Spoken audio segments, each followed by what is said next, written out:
130 years ago, in another world, the little A1X Terrier represented state-of-the-art locomotive design.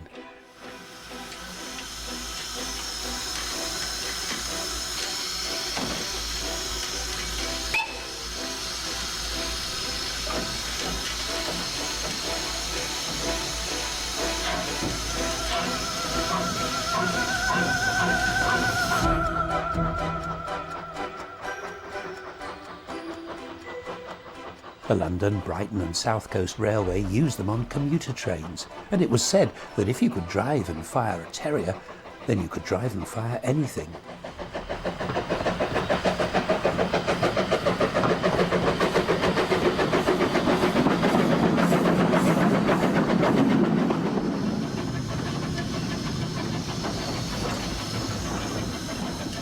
Terriers were gradually banished to the outposts of the Southern Railway system, and for the next 60 years, almost unnoticed, they hung on, too useful to scrap.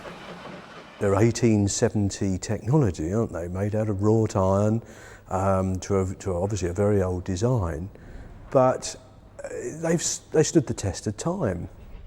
The Isle of Wight was one of their refuges. The island was always a dumping ground for clapped-out rolling stock from the mainland. The A1Xs gave sterling service here until the end of the Second World War, when they were repatriated to the mainland.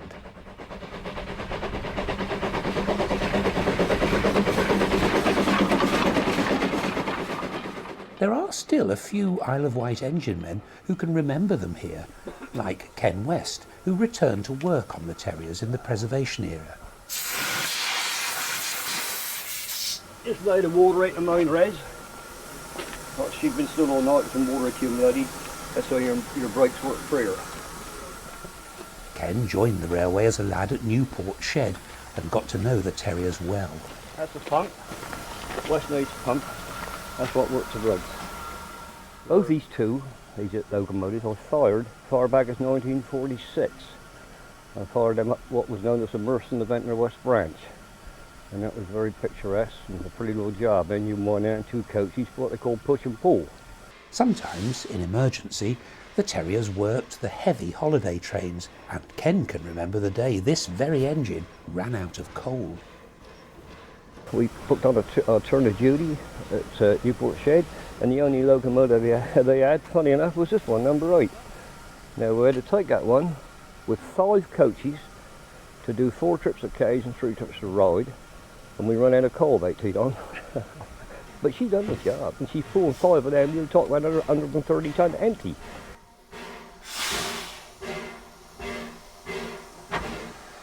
But the Terriers weren't popular, particularly with firemen.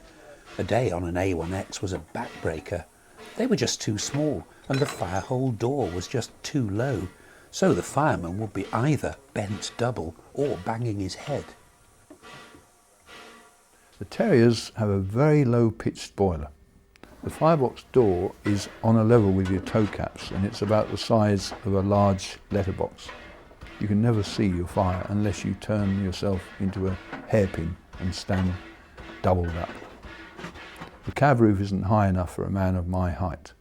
The injectors are halfway up the side of the engine, and to work them you have to lean out to see the overflow, while you're trying to put the injector on with the controls in the cab.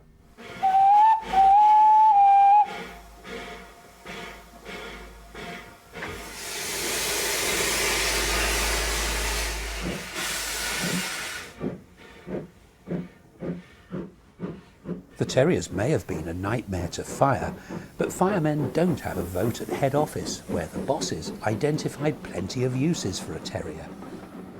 Well, I think really it's just that they were so useful. Some branch lines, like the Hayling Island line, of course had a weight limit, and the locomotives were needed to be small enough to operate the train service. But they were used in all sorts of areas, shunting and station pilots, and it even had one in Brighton Works that was the pilot there for years. Just useful, nice little engines. More than anywhere else, Hayling Island between Chichester and Portsmouth was the Terrier's salvation. A branch line left the main line at Havant. 2 coach trains, headed by a tiny terrier, would set out to cross to Hayling Island from the mainland. There was a long bridge across Langston Harbour, and nothing else available was small enough to cross it, so the terriers had the place to themselves.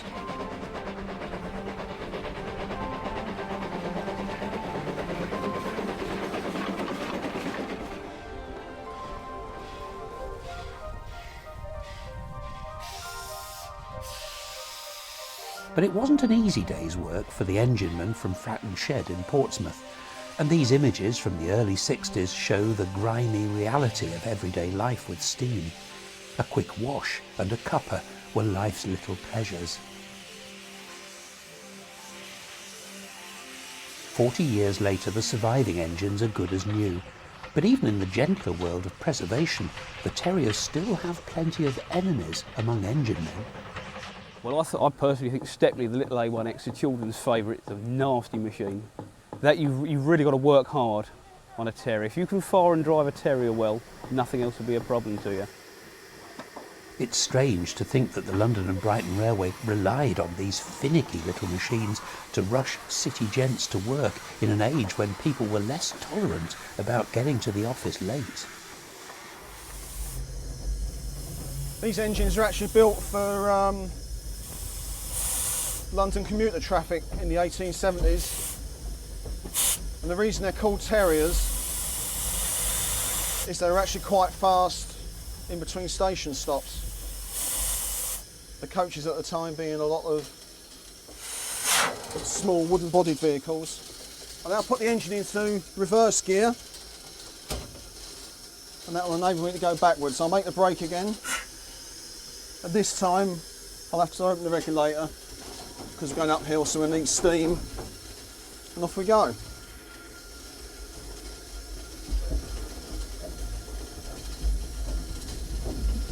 Just comes to a stop again.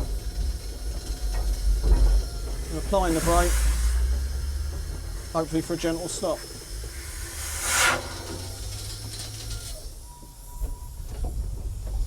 And I put it into mid gear. That's like neutral on the car. The oldest of the survivors, Fenchurch, has been remodelled at the Bluebell Railway into its original A1 form, with distinctive pipework between the tanks and the smoke box. To represent the originality of the class when they were A1s, it was necessary to change the smoke box and a lot of the pipework and details that are on the engine. The chimney's new, and it's made, I'm sure you'll agree, a very attractive little locomotive. The thinking behind it really is to show the public and show railway enthusiasts how these engines used to look many, many years ago.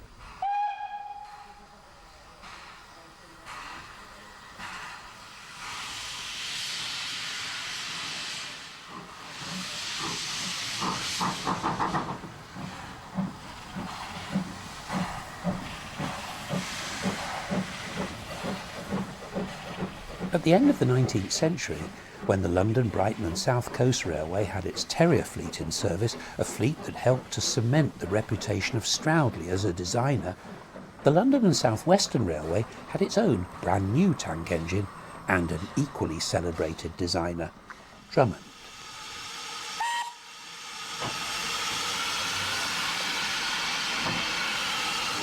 This is the M7 tank, one of the largest of the 044 wheel arrangement. It was another of those survivors, engines which became railway antiques simply because they were too good to throw away.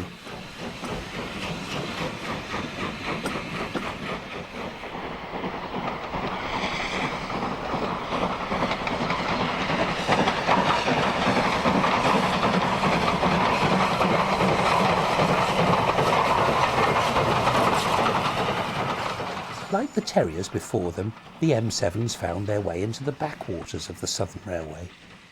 Their two main jobs were either push-pull work on branches, which they were fitted with the Brighton type of compressed air push-pull gear, and they would propel 1 or 2 coaches up and down a branch.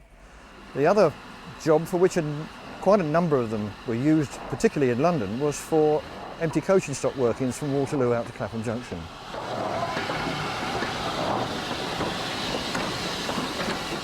They'll pull 13 coaches with no problem.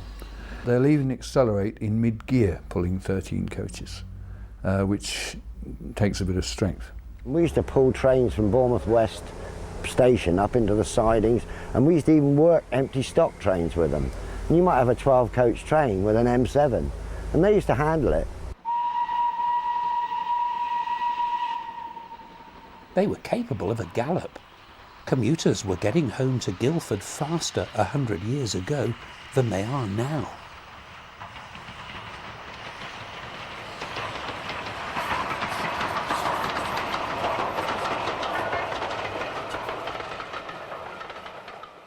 Sometimes a country train would take passengers and goods. Well, certainly further west in Devon and Cornwall, there were the branch train was really the only form of communication, so they would have to carry not only passengers but parcels as well, milk as well, and the milk would come up from collecting points in churns, in wagons like the Van B, to a point where they would all be transferred onto a train that would then go up to Vauxhall. Normally in Hampshire and Dorset, you would see them with 2 and perhaps 3 coaches, push-pull, passenger only, where the freight business didn't exist. At Bournemouth, Mike Standhaft worked in the push and pull link with M7s. It was a good link to be in, because the fireman spent most of his time on the footplate on his own. So the fireman was actually driving the loco and handling the engine for most of the time. That's why it was one of the senior links. At the Swanage Railway, Mike helps to look after the sole surviving operational M7. 30053 goes down in history as the luckiest survivor from the steam era. They'd actually started cutting it up when an American bought it over the phone. And it only came back from the States when the Americans realised they weren't allowed to run an engine with no leading wheels. But what are these engines like to drive and fire? Well, the answer is that they're roomy and powerful. But if the fireman can't keep the pressure up, then Drummond engines will bite. It can catch you out very quickly, definitely, yeah, and it catches people out. And suddenly the fireman will notice that he's losing his steam and he can't imagine why, and he's looking in there to see what he's done wrong, and he's just thinks to himself, what have I done? Another trip, everything's all right. So if you do, just let the fire go thin in a certain area, the steam will fall back very quickly. The M7 waits at Norden, the park and ride northern terminus of the Swanage Railway. Mike Standhaft is at the controls.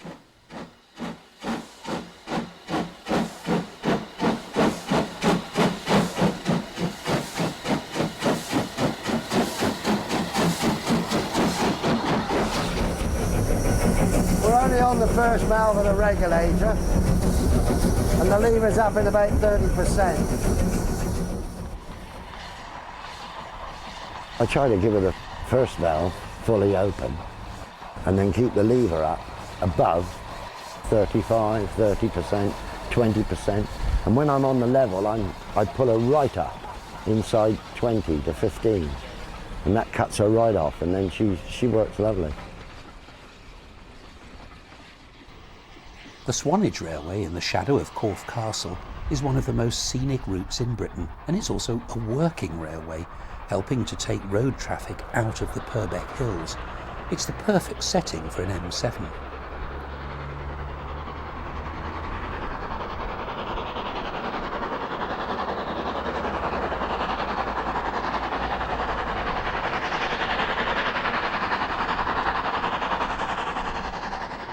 The engine's owners are pleased to keep alive this tribute to the designer.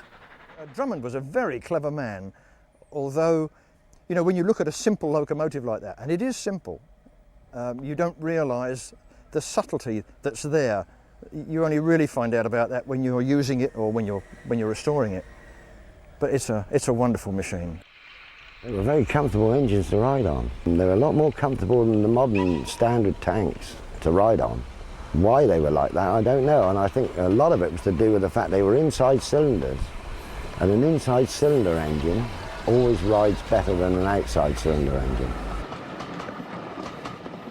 Mike Standhaft believes the M7 in its day was the equivalent of the final versions of British tank engines, and the Swanage is in a good position to judge, for it operates 2 of the British Railways standard tanks. That engine is the modern version of the M7. That was built for suburban trains, and the M7 was built for the same job in its day. So virtually, the 2 engines, the standard and the M7, were designed in their day for the same job. The third main constituent of what became the Southern Railway was the South Eastern and Chatham Railway, who'd inherited machines like this and rebuilt them to their own liking.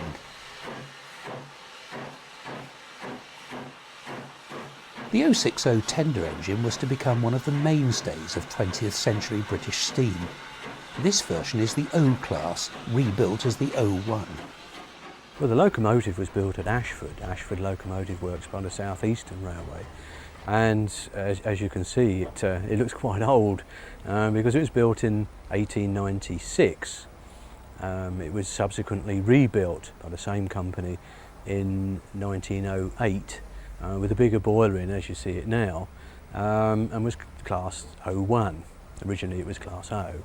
And it's the only type of this engine really left, apart from our C-class, which you've seen here, which is very much from the same stable, and make a lovely pair to look at. A chap I know who was a driver at Bournemouth, he worked in 01 on a fast passenger train from Waterloo to Bournemouth, and he said it went beautifully. So they've got a lot of ability, those 01s. They're terribly primitive though. They're a bit like a Great Western engine. When you're trying to oil them up, there's places you just cannot reach. There's no steps to climb up at the front of the engine, so you have to climb up at the back and walk along to the front to do half of the oiling.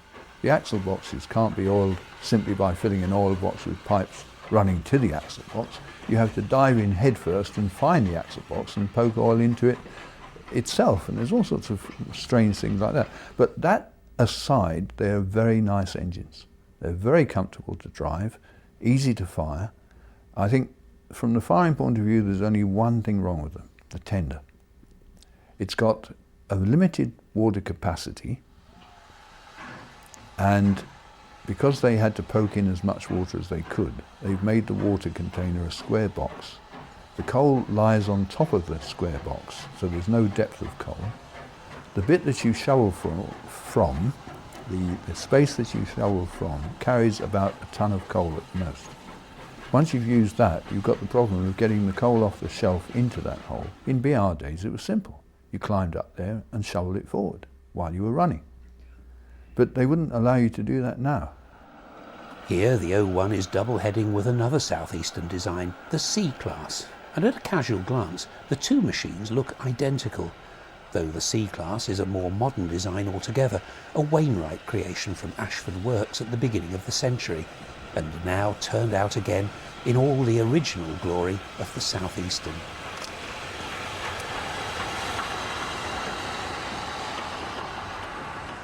There were 109 of those C-classes built.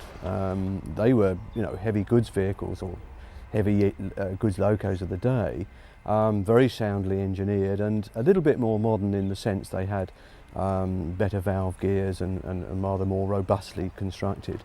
And the boilers were a good deal bigger as well. I mean, they used to not only run goods trains, but the sort of hot picker specials and excursions like that. What we found was that they were extremely strong, very, very strong, but their brakes were no good. Remember, we were working freight trains, not passenger trains.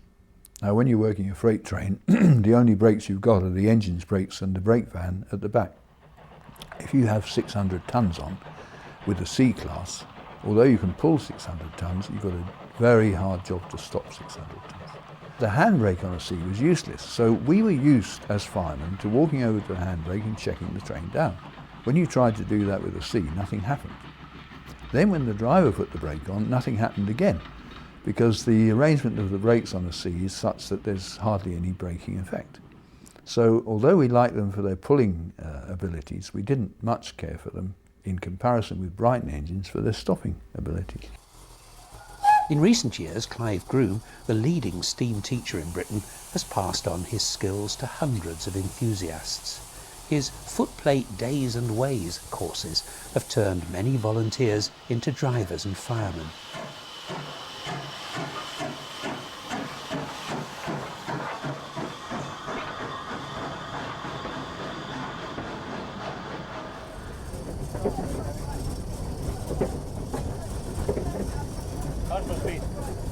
Well, you can gather more speed than that. It'll build up slowly anyway. Firing the engine is the hardest bit, as much an art form as a science. The trick is to work on a fire so that flame comes through the whole of the surface cleanly and brightly, without smoke, without any thin patches where cold air will get through. And you work the fire in accordance to what's going to happen in the next 10 minutes. Because what you do doesn't really have effect for 10 minutes.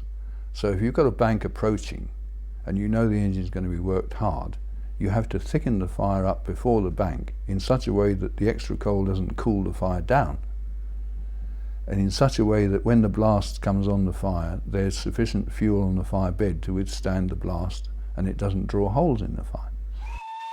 Among Clive's most accomplished pupils are his daughters, and today Elizabeth is on hand to show just how easy firing can be.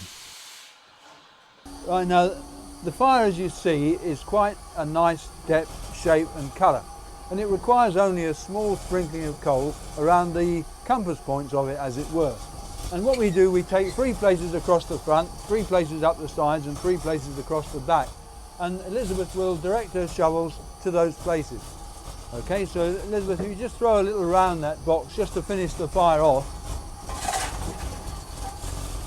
Now, there's not a lot of coal on the shovel.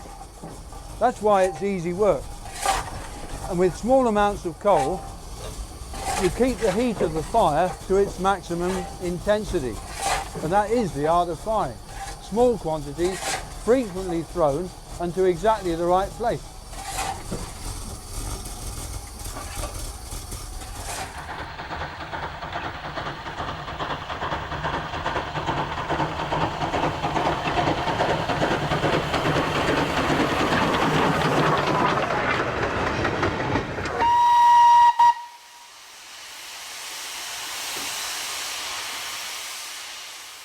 Trains were getting heavier at the end of the 19th century, and this Brighton pairing illustrates how designers responded by building larger locomotives.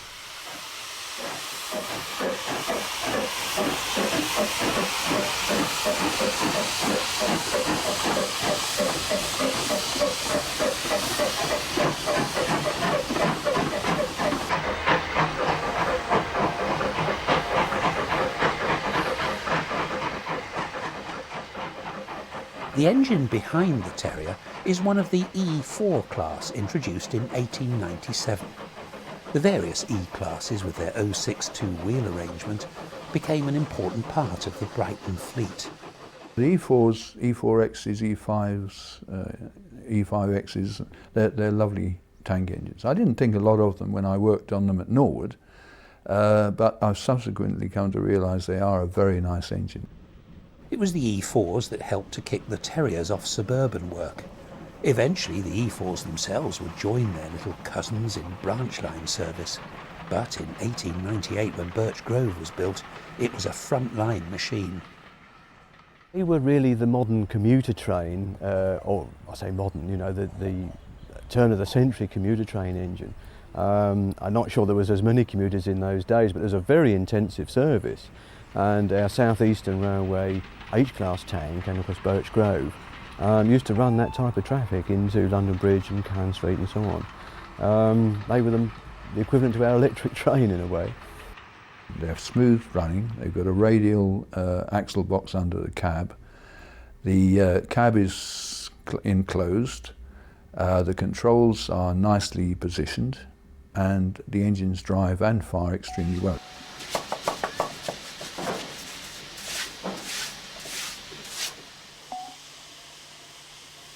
After a wash and brush up, Birchgrove prepares for duty on the Bluebell on a misty morning. Its innards reveal ornate Victorian origins, and the mess it leaves behind reveals the equally Victorian drudgery that always went with steam locomotion, though on the footplate there's a relatively comfortable working environment. Right away for guard. Okay, mate.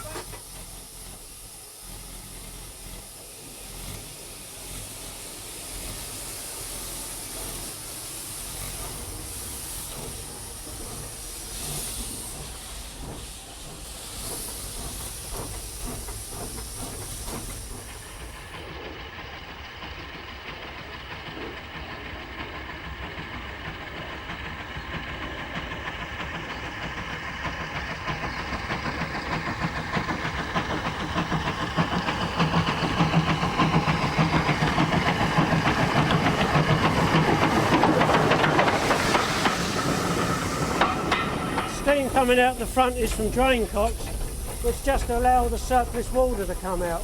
Once the thing's underway and it's dry at the chimney, we can shut them up. And we've got the silence. And then once it's underway again, we can pull the reverser up.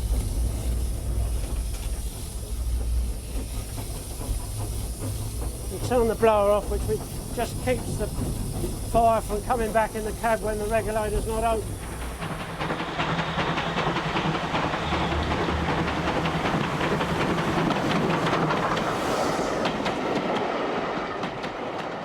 Firing an E4 was a skilled job, mainly because the firehole door resembles an oval letterbox. There isn't much room for a shovel. You've got to be a clever fireman because you've got to fire with a flat shovel through a very small door. Although the door is high up and you can see the fire, it's not a door that you can actually put a shovel in with coal on it. You have to leave the coal to go through on its own and not attempt to put the shovel in. And that's an art. But they respond very, very well to good firing and driving. In 1909, the South Eastern Chatham Railway introduced its P-class tank engine, which was always overshadowed by its venerable Brighton equivalent, the A1X Terrier. They were built sort of 30 years on from the little A1X class. I think I'm right in saying 1910 the bulk of them were built. So they're slightly more modern, although of a similar size. Designed really to do the same job, although people say they weren't quite as successful as the A1X, particularly the Brighton fans.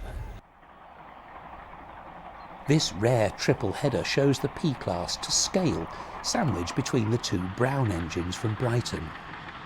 The P-class and the Terrier weigh about the same, 28 tonnes, which is half the weight of Birchgrove.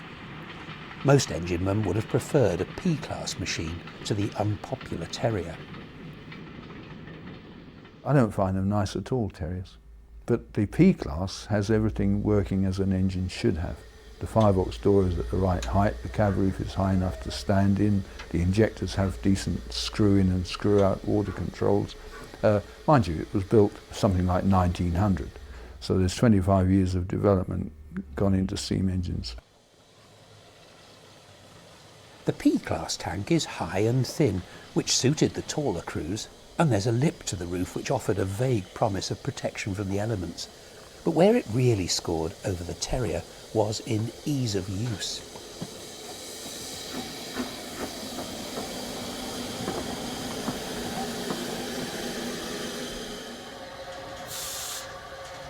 The driver has handy controls, not only the little brake lever, but also easy to reach blower and injectors, and a small steam-operated reversing lever instead of the more cumbersome long lever found on most small engines like the Terrier. The Terrier has got a stick release reverser. You must shut it up, pull it back and open up. That's how you do it. This one, you just go like that. Done. And which of them do you prefer, Ken, and why? I've got no preference at all. I'd like to get on that one, I like to get on this one.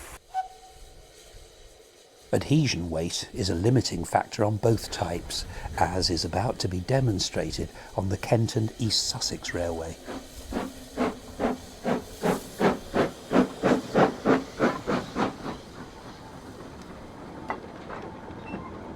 B-class engines were commonly used on shunting and light goods work, and this one has a modest mixture of goods wagons in tow. Most of the journey is flat across the low-lying Romney Marsh, whose waterways glint among the passing fields. But there are hills ahead.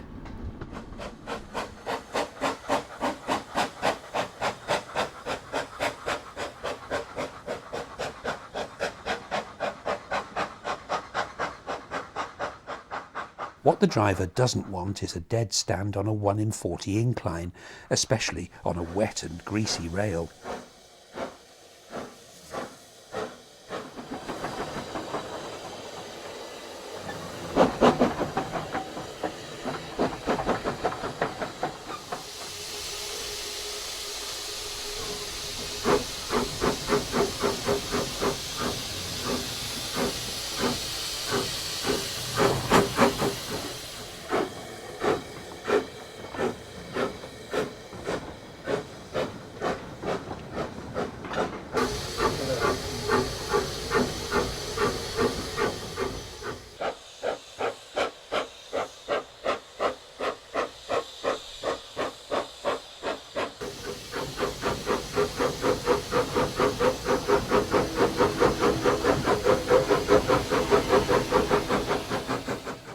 The driver usually wins the argument with gravity, and the little P-class, still with steam to spare, makes it comfortably to the summit at Tenterden Town Station.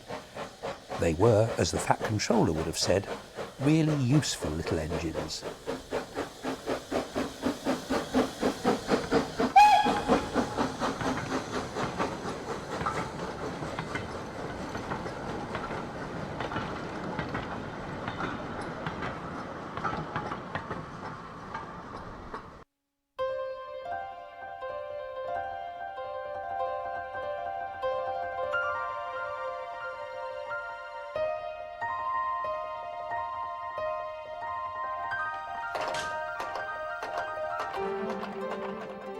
The Isle of Wight Railway is so deeply buried in the countryside that you're never quite sure where the train will appear from.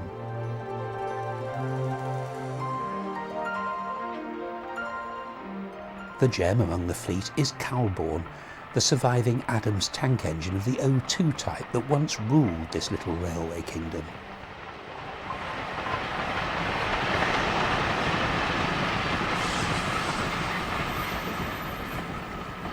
Everything about the Isle of Wight Railway was old, though these Victorian coaches didn't last quite as long as the engines in British Railways service. Up until the swinging 60s, the O2s were still taking holidaymakers on that last leg of their journey to the seaside. They were good engines, extremely smooth riding, with a spacious cab and a coal bunker specially extended for the job. And they had the ability to haul several hundred passengers when the need arose.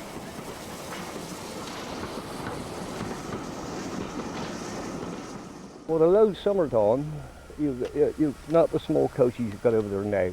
You would have the four-wheel bogies. I beg your pardon, not the four-wheel bogies, the bigger ones. The load of them will be 6 of them up the Ventnor Road, and you're talking about 5, 6, possibly 700 people will be travelling in those trains, and by golly, you know you add them. The weight would vary about 150, 160 ton empty. So you just imagine what weight you had on behind when you had those trains were filled up. You just, you know, it's a lot of weight.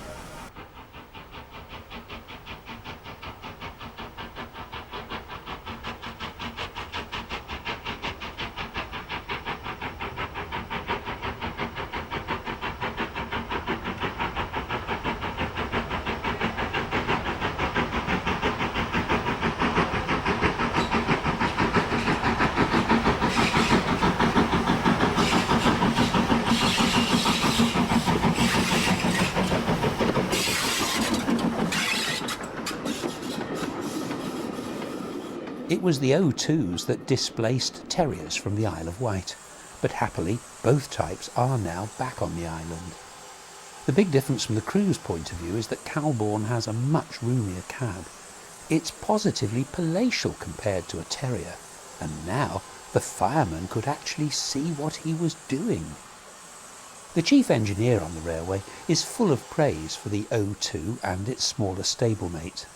We're lucky, really, that we've got two types of engine which are absolutely ideal for preservation, whereby the Terriers are a little bit ancient and small for some of our traffic. The O2 is perfectly adequate for this line. The bunker and cab are adequately proportioned to the rest of the engine. There's a good sized footplate there, very well designed. Adam certainly looked after his footplate crew. The Terriers left the island just after the war, so there are not so many people remember those, but the O2 is what anybody that's seen Island Steam remembers. Today, with Ken West at the helm, we can sample the delights of the Adams tank engine, whose 044 wheel arrangement gave it a Rolls-Royce ride, typical of the London and South Western tank engines.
The two elderly enginemen keep their locomotive lolloping along with such skill that they hardly seem to be working, and neither does the engine.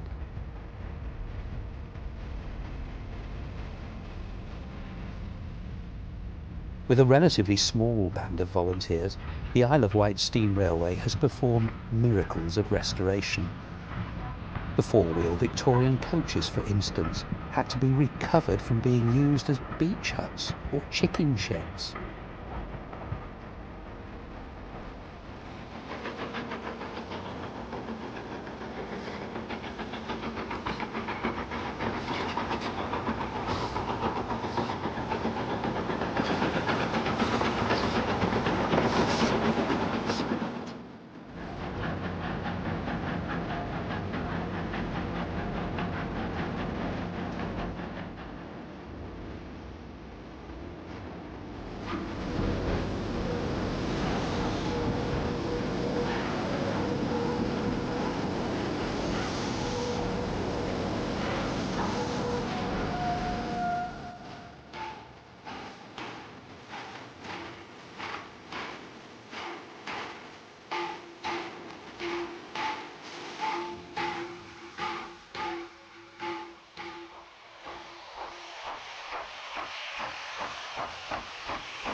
Between the wars, 80-ton engines like this S15 or its big-wheeled cousin, the King Arthur, were in frontline service on the Southern. I'm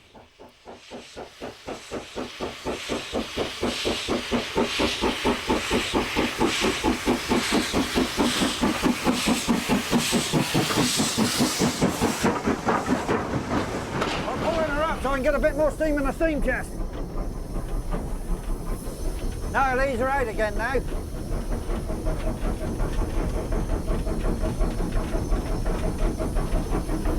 That's better. Engine men like Ron Davis found the new 10-wheeled Urey and Maunsell engines to be jacks of all trades. The footplate crew found themselves working like one-armed paper hangers to keep on top of the engines. Start putting the water in now. Excuse me, Ron, may I get to the water valve? That's the water valve. And this is the steam valve. Right, hello, Ron. Steam. Top of the bank. Set the water. Water now being injected into the boiler. And we'll shut off. Open the door. Keep the smoke down, cool the fire a bit.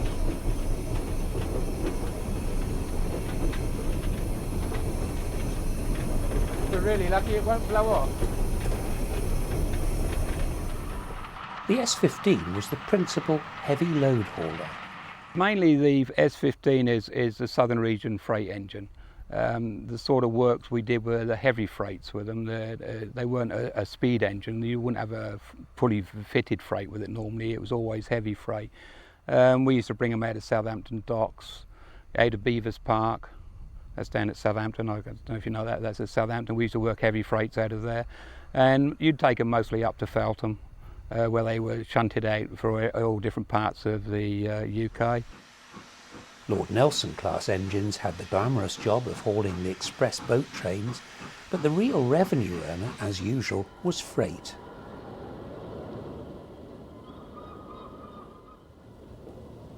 "50 years ago it was a different world, with railways still the prime mover of Britain's goods traffic. The S15s were in daily use at Southampton docks, sharing the heaviest of duties with the new 9F engines. The big British Rail Standard classes had very little advantage over the S15, except for being more comfortable. They were just more modern. I mean, an S15 would go up there quite as well on less boiler pressure. They would pull 1,000 tons with no problem whatsoever. Strong brakes, strong engine. They needed all the regulator, so the regulator was commonly right over to the fireman's side of the footplate. They could be worked at 25% cut-off, and they would hammer along like an old cart horse. They used them on passenger trains in high days in the summer, and they were quite alarming. The cab roof at 75 miles an hour will be wanging up and down above the driver's and fireman's head as it flexes. The weights on the driving wheels were huge and gave a huge hammer blow. The ride was fairly firm. The coal in the tender would be shuffling forward as the tender hammered into the back of the cab with the reciprocation of the cylinders. So the tender would be banging into the cab. The coal would be shuffling forwards as it does under those conditions. The backdraft from your forward flight would cause a vacuum in the cab, which would draw into the cab small coal and dust from the tender. If you tried to water it down, the water turned round and poured over you with the vacuum. When you arrived at the station, the sudden silence of it all for your half a minute in the station was a blessed relief. But I still liked them. I still liked them because they were such game old buggers. They would steam, they would really steam beautifully. S15s first appeared on the London and South Western Railway, like this engine, designed by Urey.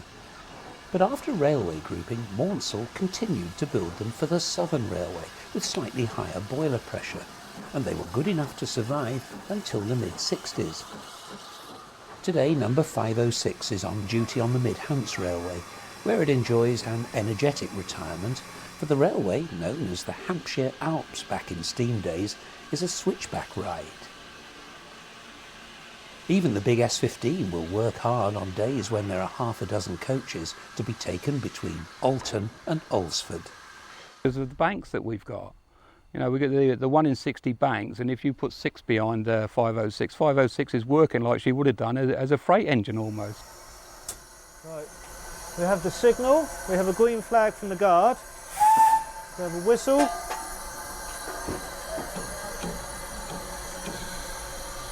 Listen for the steam, and we start to move.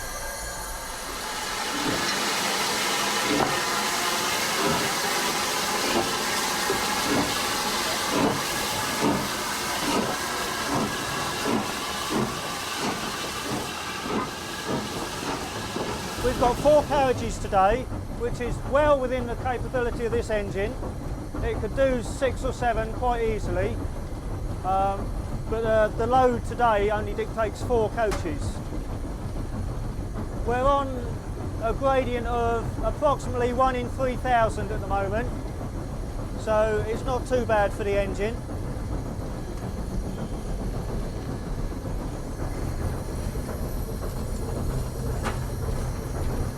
About a quarter of a mile around the corner, it will then steepen up to 1 in 80.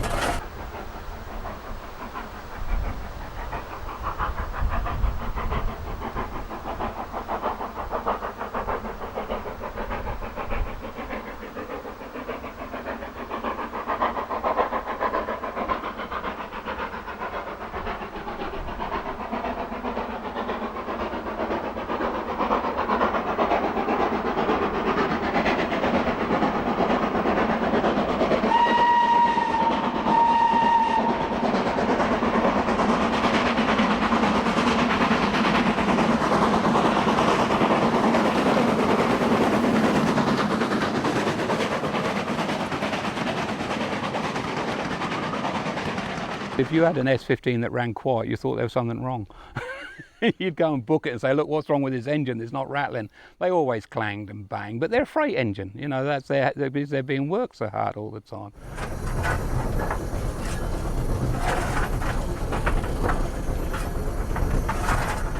The S15s were identical in many respects to the King Arthurs, the key difference being an extra foot in the diameter of the Arthur's driving wheels. All of them had the 460 wheel arrangement, but the Southern Railway had also acquired a fleet of 260 or mogul engines, as typified by the U-class machine. And in recent years, a U-class engine found its way back onto the main line. 31625 is about to set sail from Guildford to London, and all three of the footplate crew are men who drove the U's back in steam days. Guildford was once the home shed of this very engine, and the crew are about to make sure the town knows she's home.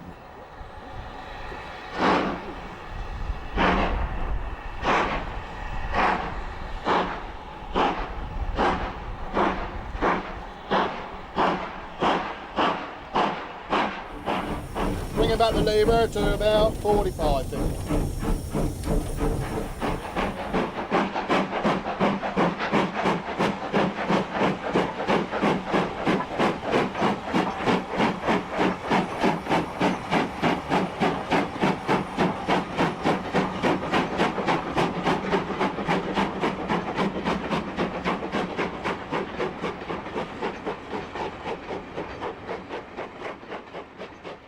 With its right-hand drive, bell-pair firebox and tapered boiler, the U is distinctly similar to Great Western engines, but then there was a strong GWR influence on the Southern.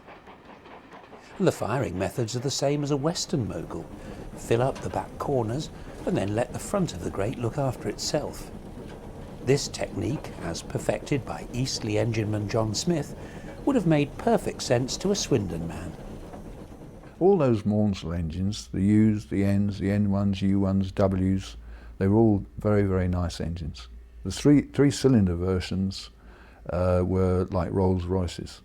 The two-cylinder versions were strong and fairly simple, but everything was in the right place. The cab of a U is a lovely environment.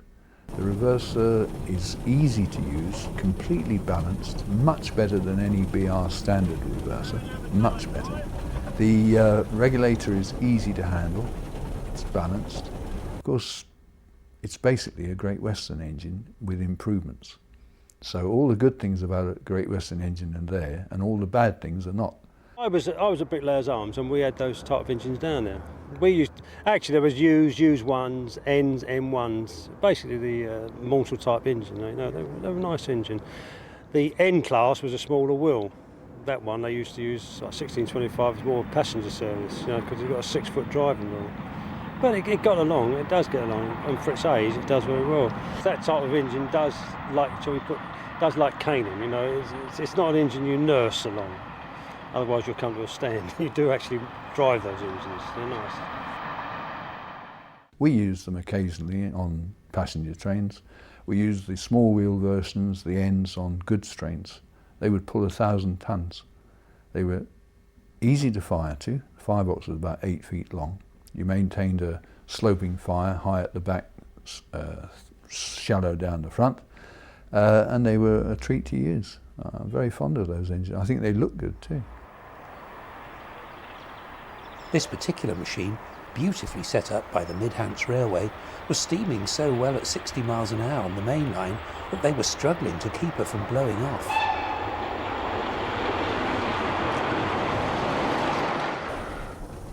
As so often in the suburbs, the fireman has a problem. A good fire is needed for the sharp accelerations, but with so many signals and permanent way checks, he needs a crystal ball to stop the valves lifting after each series of unpredictable slacks. Just as John Smith has got his fire right, suddenly they don't need all that steam.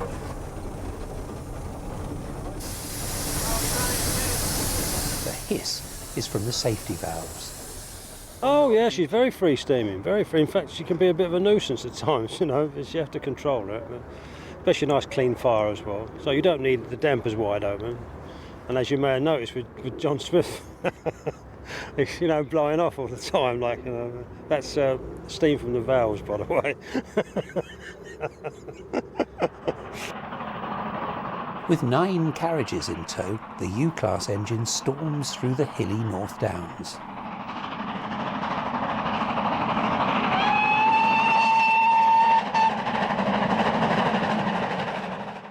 These engines were popular, not least because of those easy-to-use controls, and also their smooth riding. The driver, Malcolm Hall, is able to stand comfortably while checking his timings.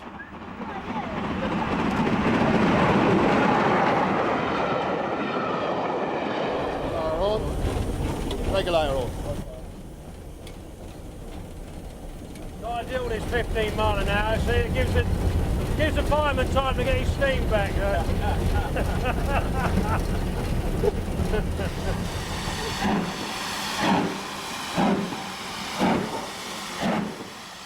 Journey's end, and for the driver a chance to sum up the capabilities of this Maunsell masterpiece from the 1920s. She's a good steaming engine, quite a powerful engine for a Class 4. As good as the 76 standards, which came later. They were Class 4 as well. They were not all like that. I think it's where they've rebuilt the loco in very good order, and the valves timing is correct, which is very important, and that gives her that extra bit of power. The search for more power, particularly during the Second World War, brought new designs to the Southern. Mr. Bullard had taken over.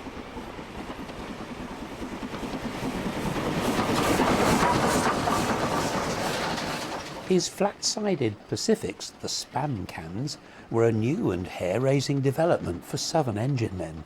The drivers that took over those Bullards, when they were built in the 40s, had been driving King Arthurs mostly. There was only 16 Nelsons.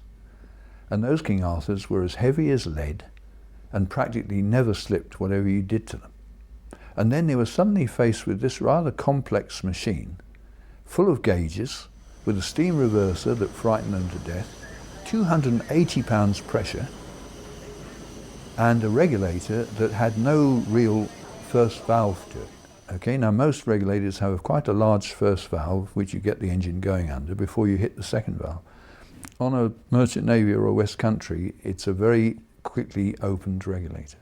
And those men weren't used to that. And of course they slipped and slid all over the place when they first came out. Initially, the Merchant Navy engines were streamlined so they could fit through the carriage washing plants. But the metal straitjacket was soon removed to reveal a top-link machine whose reputation only grew over the years.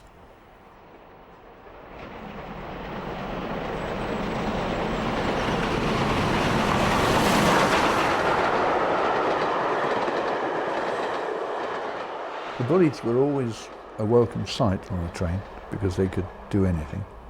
Some of them made harder work of it than others. It was, with an old Bullard, an unconverted one, always a hot day's work in the summer, a very hot day's work. There was very little fresh air to be had in the cab. Very little forward vision. You'd be amazed how little you can see from the driver's window on a Bullard. Especially If the wind was blowing from the fireman's side, either from the front or behind the engine, you could see nothing because the steam came straight out the chimney and plopped down in front of the driver's window and stayed there. And you drove into a mass of steam all the time. You had the regulator open if you had a southwesterly or northwesterly wind blowing on the way to Bournemouth or Salisbury.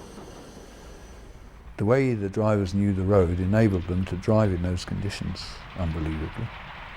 They would know instinctively where the next signal was going to be. And they would shut the regulator, open the blower to blow the smoke out of the way, look at the signal, see it, and then open the regulator again and see nothing.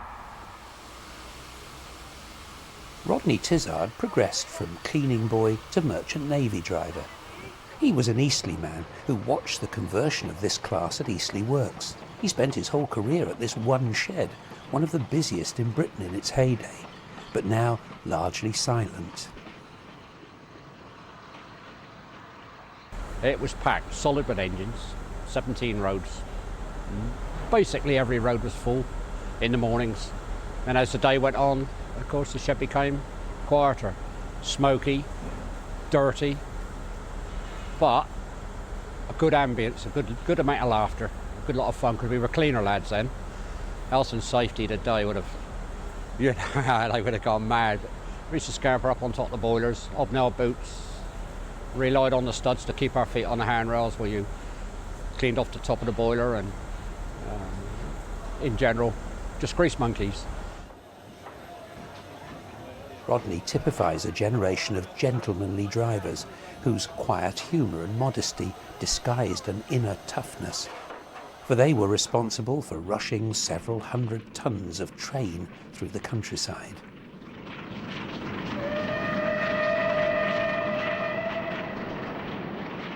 It's always a thrill. The weather can be a great asset or a great inhibitor. You can do it when the rain is sheeting down sideways, so that you feel, on a bullied especially, you feel as though you're in a steam-powered submarine, almost operating underwater when the rain is really lashing down. You can't see a thing through the window because it's starred with water, and there's no wipers. You have to, if necessary, poke your head out and get a good load of needles in your face to catch a signal. Your ability to keep a check on where you are on the line at any moment is very, very important. You've got to look across to the fireman and sort of inquiringly look at him if he can see a signal on a bend, and you can't. He will have stopped firing long enough to accustomize his eyes to the darkness so that he can look out, catch that signal, give you the thumbs up, no shouting or screaming or anything like that, just a quiet thumbs up. You trust him, you carry on at the same speed. Nowadays, a steam express is a celebrity event, but in the British Railways era they were grimy machines, hardly worth a glance as they passed.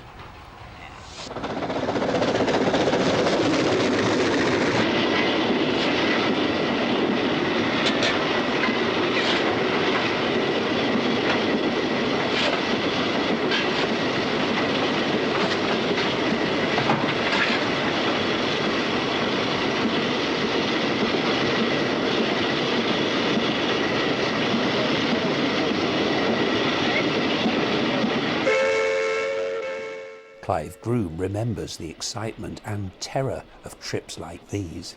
The first trip you do on your own, you think, God, everything I decide to do is up to me, and if I do it wrong, it's down to me. And that really puts things in perspective. And the first train I drove to Southampton, where I was relieved by another crew, I remember getting to Southampton, stopping right for water, which wasn't an easy thing to do, and very often I've not stopped right for water. I won't claim to be the most expert stopper for water columns. And I stopped right, they took over, I handed the engine over, my mate and I went out to the pub to have a drink, and when I picked up my pint, my hand was shaking. I couldn't hold the bloody glass still for nerves. It was such a stressful thing to run that first train without a driver on the other side of the footplate to make sure I was doing it right. Since then, Clive Groom has driven A4s, Duchesses and Kings. But for sheer, steam-raising, unburstable performance, he'd always take a Bullard out of choice.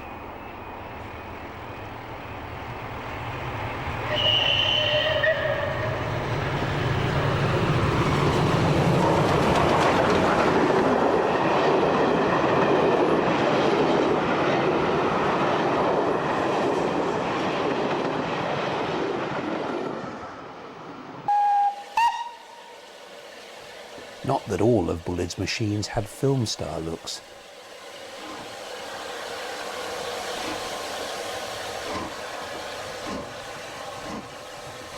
This is the ultimate ugly duckling, the Q1. It was introduced in 1942 when nothing mattered except economy and power. Well, it was built during the war when there was a severe restriction on materials and the use of materials.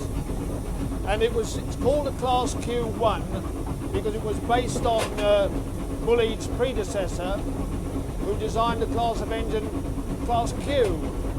And all the motion in between the frames is standard with the Q class.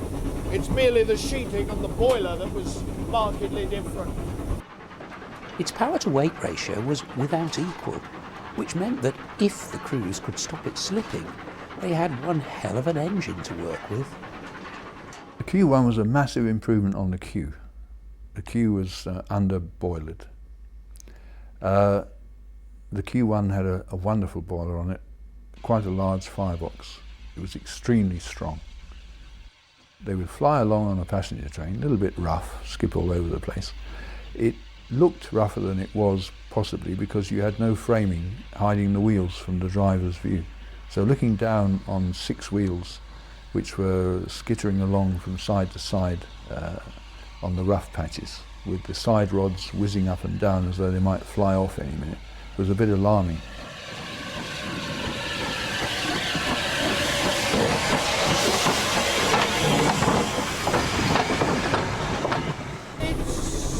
I would say a moderately good engine to drive, but there are problems with it being light in weight. It tends to be what we would call light on its feet. It'll pick the wheels up very easily if you're not careful. If you open the regulator too quickly and too fast, you'll slip. But that apart, it's a very strong engine and it's reasonably well set out. The crews noticed that they were going home blacker than usual. The Q1 was a dirty machine to work on. Yes, it tends to be because it has a large blast pipe to evenly draw on the fire. Instead of having a single blast pipe, there's a multiple jet blast pipe, which softens the blast, which means that the ashes which get drawn through the fire tubes come down on the footplate rather than on the passengers in the train. There's just one survivor, which belongs to the National Railway Museum and spent a while on the Bluebell Railway. Occasionally it wore a golden arrow headboard to pull Pullman dining trains, a very different role for an engine that pushed the 060 wheel arrangement about as far as it can go. They were as powerful as they could make it for the weight of the locomotive, so anything that was really superfluous to the loco was jettisoned. And it's all power and boiler, isn't it? There's very little frills on the thing. And of course they were very, very successful engines, but I don't think anybody would call them good looking, would they? In 1942, when Britain stood alone in Europe, the Americans turned up with some engines for us. It was almost like the cavalry riding over the hill to the rescue. The USA class, which vied with the Q1s for sheer ugliness, were products of the Vulcan Ironworks.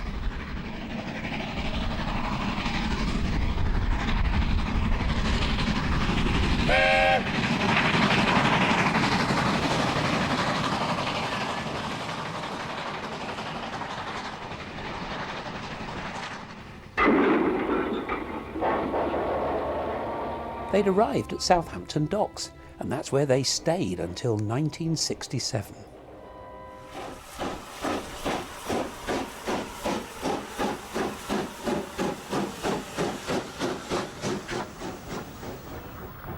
Nowadays they've strayed to places like the Kent and East Sussex Railway, where the chubby little tank engines have encountered hills for the first time in their life, including a bank that pitches to steeper than 1 in 40. This is the wet cutting, which is quite a steep part of the line. This is about 1 in 39. Little occupation crossing there. and as we come out of the cutting and round the corner, the gradient will ease, and she should then start to pick up speed. We've got a full pot of water, got plenty of steam. My fireman's working quite hard to maintain the pressure, as it is quite a climb up here.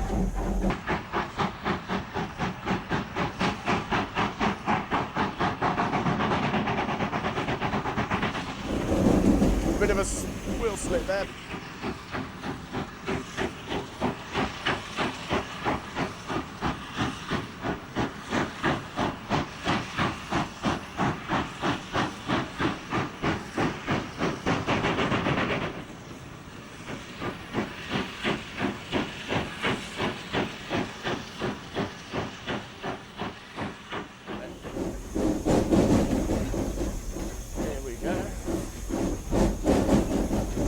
Got to open and close the regulator and just be very gentle.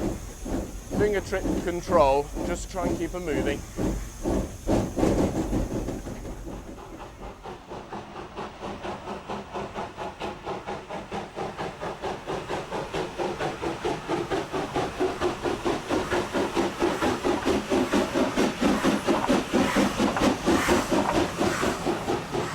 Along the coast at Brighton, Bullard was working on another streamlined design, the West Country and Battle of Britain class, the most numerous 462 class ever built in Britain, and they replicated all the glories and the faults of the merchant navies.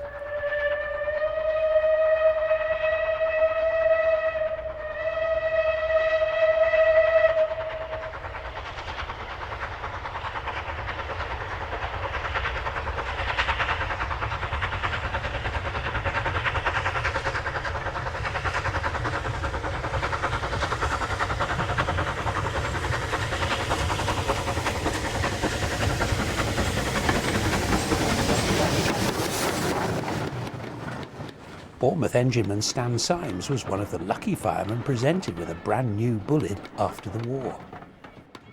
From a driving point of view, they're powerful, very responsive, very comfortable to drive, got a good cab, plenty of room. The steaming qualities are excellent. There's never any fear of being short of steam with them.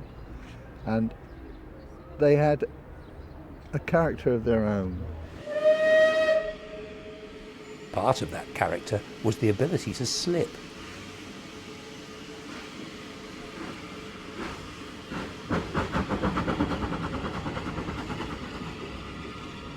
Southern engine men soon learned the Bullard way of juggling with the regulator every time they started a train.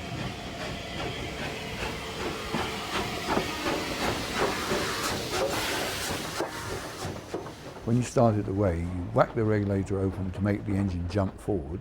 Once it had jumped forward, you shut the regulator and let the pressure drop until it dropped to about 60, and then you opened it again between 60 and 80 and shut it again, and as long as you kept it floating between 60 and 80, it would pull a train away with not a trace of a slip. And as your speed increased, you increased the steam from 80 to 100 to 150, 160, and you drove it away to a sort of a normal speed at 160, and then you whacked it open as full as you liked after that, and away she went. Here, Rodney Tizard shows how to get a West Country moving without a slip, helped by the big white-faced steam pressure gauge.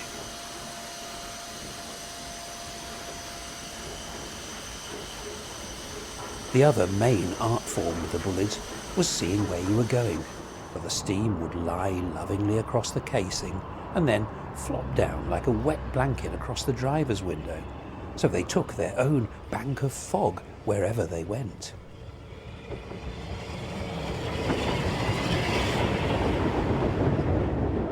We had a West Country class, which is 34093, Saunton. And when we came away from London in a fog, it's strange, but although there was no wind, the steam, when you went to London, it would be on the fireman's side. When you came back, it would go down over the driver's side. So I would fire out steadily, put 6 shovelfuls of coal on, look out for the next signal. And then I would call across to him, tell him the signal was off. He would not look across at me, but he would carry a cloth and he would give it a circular movement much as, to acknowledge my signal. Then we would go like that all the way down till we got to almost to Mitcheldever, and there was one signal there that it was impossible for the fireman to see because it was a short signal and it was right over on the driver's side. And I would call out to him, we're approaching that signal, you'll have to find it. And he would then shut off steam and find it. And then he'd very often say to me, that is the first signal I've seen since we'd left Hampton Court Junction. Stan Symes had both a brand new Merchant Navy and later a new West Country engine, so was able to explore their speedworthiness.